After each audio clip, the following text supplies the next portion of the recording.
concepto que deberías conocer también antes de invertir en bolsa son los fondos de inversión. Seguramente ya los conocéis, simplemente quiero mencionar algunas características de ellos y básicamente un fondo de inversión es cuando un gestor invierte en diversos activos para obtener una rentabilidad a cambio de una comisión anual. En este caso serían fondos de gestión activa, ahora hablaremos de ello. Las participaciones aumentan en función de suscripciones, inyectando capital o retirada de capital es igual a un reembolso. Cuando vosotros queréis retirar capital de un fondo de inversión, ya sea de que os han ofrecido en una entidad bancaria u otro tipo de fondos de inversión, estáis realizando un reembolso. Los fondos de gestión activa replican un índice. ¿Os acordáis del apartado de índices, que era un índice? Si no os acordáis, echadle un vistazo. Luego tenéis los fondos de gestión activa, que detrás existe un gestor o varios, o en este caso puede haber un equipo de analistas y un gestor que eligen dónde invertir. Hay que tener confianza en el gestor para evitar reembolsos en periodos de crisis. ¿Qué significa esto? Normalmente, cuando se invierte en ese tipo de fondos y viene en crisis, está bastante demostrado, y si no, es interesante que veáis que os leáis el libro de Peter Lynch, Batiendo a Wall Street, que es muy interesante porque se ve que la mayoría de personas que invierten en un fondo suelen perder dinero porque no son capaces de aguantar caídas de mercado donde precisamente en las caídas, y no lo digo yo, lo dicen sobre todo los grandes gestores, que es donde aprovechan malas oportunidades. Eso sí, creo que también la labor también de un gestor es enseñar a sus partícipes, y los partícipes también que quieran aprender de él, porque al fin y al cabo lo que se basa es en la confianza del gestor y también en sus habilidades e inteligencia para invertir correctamente. De tal manera que es importante que cuando invertís en un fondo de inversión, al menos en la manera en como yo lo veo, normalmente no inviertes en un fondo de inversión de gestión activa a 1 año o 2 años. Estás invirtiendo en un fondo de gestión, o sea, al menos delegas la tarea de analizar compañías a un gestor que invierta a largo plazo, que como mínimo yo creo que entre 3 y 4 años. Y como máximo sería, ya sería cada uno, pero yo al menos sería un horizonte de 10 años o más. Así que básicamente dependerá mucho de vuestro tiempo. Hay personas que, por ejemplo, que delegan esa tarea a fondos, o incluso también conozco personas que lo que hacen es invertir en fondos de inversión y también tienen una cartera personal donde ellos mismos gestionan su propio dinero. Así que es interesante también que conozcáis este tipo de instrumentos.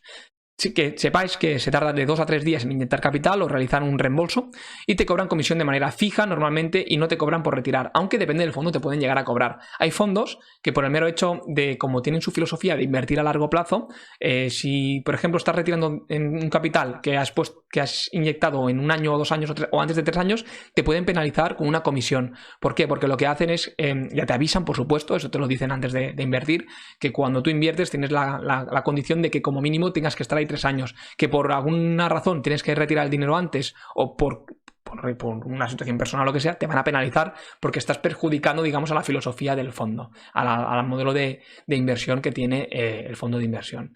No es muy complejo este concepto, básicamente que los conozcáis, y también me gustaría daros a conocer los ETFs que hemos hablado en alguna otra ocasión en el canal de Tus Finanzas Personales. También tienes un hilo en Twitter donde explico las características, así que tampoco voy a entrar en gran detalle, pero que sepáis que en el caso de los ETFs hablamos de un instrumento más de gestión pasiva, donde tiene bajas comisiones, son menores costes. En este caso pueden representar un índice como el SP500, el Nasdaq, etcétera. No tienen costos de un fondo de inversión, es decir, no tienen una custodia, etcétera. Puedes invertir en diferentes sectores, países, materias primas. Ahora hablaremos un poco más en detalle. Tienen una ventaja que es inmediatez, es decir, rápido en comprar y vender. ¿Por qué? Se trata como una acción. Básicamente puedes comprar un ETF, puedes hacerlo a través de un CFD, aunque ya hemos dicho que eso no sería recomendable, o puedes hacerlo a través de un broker donde básicamente estás comprando un ETF en sí, que puede replicar un índice. En este caso lo compras y lo vendes como si fuese una acción. Algunos ETFs pueden representar la contrapartida de un índice, es decir, cuando un índice baja es posible que ganes dinero con el ETF porque sube, es decir, que es el inverso, se le llama, ¿vale? Es un ETF inverso donde, por ejemplo, si estás invertido en contra de un sector en concreto, un índice en concreto, si está subiendo, pues cuando baja, tu ETF precisamente es cuando sube. Normalmente no es muy común en ese tipo de inversión, pero que los conozcáis. No tiene ventajas fiscales, tributan al vender como una acción, es decir, no puedes rotar el capital como los fondos. Esto es una partida muy importante, porque si tú estás invertido en un fondo de inversión, vamos a suponer cualquiera, y una cosa es que lo rescates, es decir, que tú retires el dinero a tu cuenta bancaria, pero lo que puedes hacer, vamos a llamar fondo de inversión A, si lo rotas al fondo de inversión B, no te cobran impuestos, es decir, no tienes que pagar nada, ¿de acuerdo? Una cosa es cuando lo rescatas y te lo llevas a casa, y otra cosa es cuando lo trasladas a otro fondo. Por lo tanto, un traslado no te cobran nada. Por contra, un ETF, como se trata como una acción, si yo compro a 10 euros el ETF y sube a 12 y lo quiero vender, tengo un 20% de rentabilidad. Al momento que lo vendo y quiero comprar otro ETF, ya pago impuestos. ¿De acuerdo? Así que básicamente esto es importante.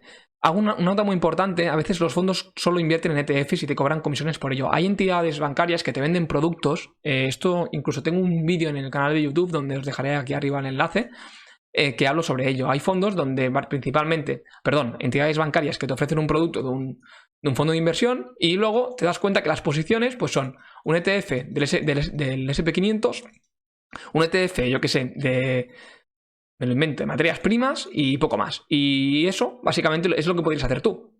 Porque para invertir en un ETF, ¿para qué vas a pagar comisión a un fondo o a la entidad bancaria para que te gestione esto? Cuando realmente, si tú vas haciendo aportaciones periódicas, pues no tiene ningún sentido. Por lo tanto, te estás eliminando un intermediario y por lo tanto menos comisiones para regalar, decirlo de algún modo.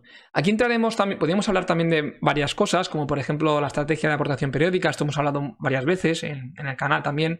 Realizar una indexación al SP500, una indexación al MSCI World, donde hemos hablado también en este curso. Aquí ya entrará, yo os recomiendo que os informéis, os recomiendo que le echéis un vistazo, si realmente va con vuestra filosofía de inversión o no, pero que sepáis que es una alternativa más. Acordaos que es básicamente invertir en un índice o en un ETF que replica un índice como el SP500 o en el MSCI World. Estás apostando, estás invirtiendo a que el mundo dentro de 10, 15 o 20 años será mejor. Es decir, las empresas que cada vez van a ganar más dinero y que por lo tanto además serán capaces de combatir la inflación, porque son aquellas empresas, digamos, excelentes o de mayor calidad, que son capaces de aumentar su precio. Por poner un ejemplo, Nestlé, si mañana hay inflación o Procter & Gamble o cualquiera de estas, pues en vez de cobrar 2,5 € por una chocolatina, pues te cobrarán pues 2,70 o 2,80, y así funciona la vida. Así que invertir en este tipo de instrumentos, que sepáis que está ahí, y también os recomiendo que os informéis.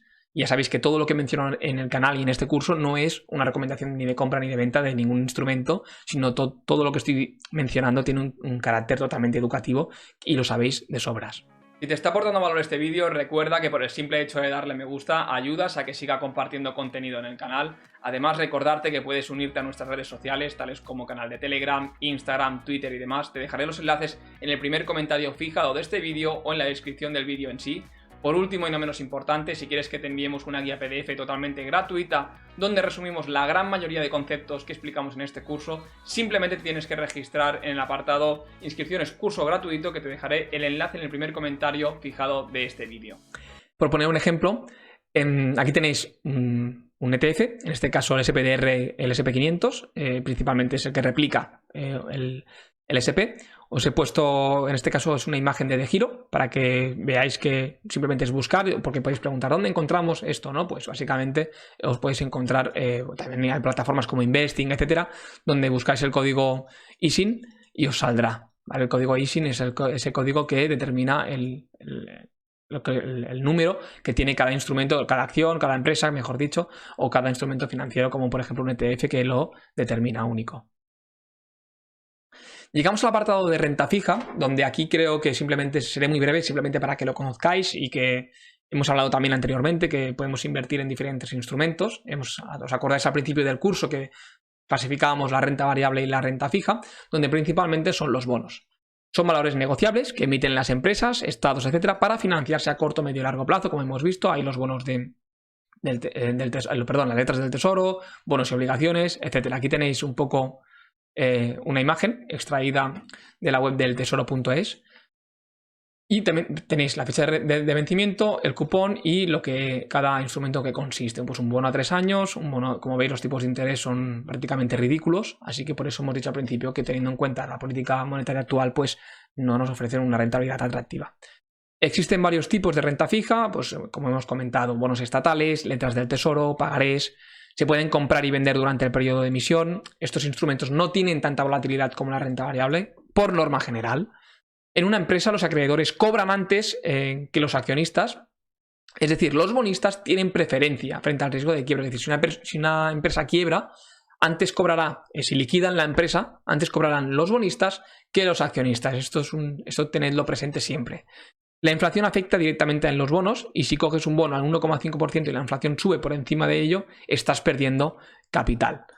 Hay bonos que se llaman TIPS en Estados Unidos, Treasury Inflation Protected Security, está mal escrito aquí, que van ligados a la inflación, la replican. A veces no incluyen todos los IPC, es decir, no incluyen todos los índices de precio al consumo, por lo que también puedes llegar a perder cierta cantidad. En Europa también existen. Básicamente son unos bonos que, si inviertes en ellos, estás combatiendo la inflación en sí. ¿De acuerdo? Pero, como digo, a veces no incluyen todos los bienes que deberían incluir. Eso también os recomiendo que os informéis. No es la mejor inversión del mundo, como digo, pero que simplemente que sepáis que existen y también podéis buscar información sobre ello. Más de lo mismo, aquí simplemente vais a la página web de tesoro.es y podéis hacer simulaciones. Por ejemplo, puse un ejemplo de 1.000 euros, un nominal de 1.000 euros para comprar una letra del tesoro a 3 meses. Pues aquí tenéis el tipo de interés medio que ofrecía, negativo, menos 0,70, sí, negativo. En este caso, me daría un importe a recibir de 998 euros y la rentabilidad pues sería de menos 3 euros. Así que así están las cosas y simplemente para que le echéis un vistazo y que sepáis que están ahí. Bien, hasta aquí los conceptos básicos, espero que os haya gustado, que también hayáis aprendido algo más. Nos vemos en la próxima clase donde ya hablaremos de los aspectos clave de las acciones, así que creo que será prácticamente de los últimos módulos, así que nada, me despido, nos vemos en el próximo módulo. Un saludo.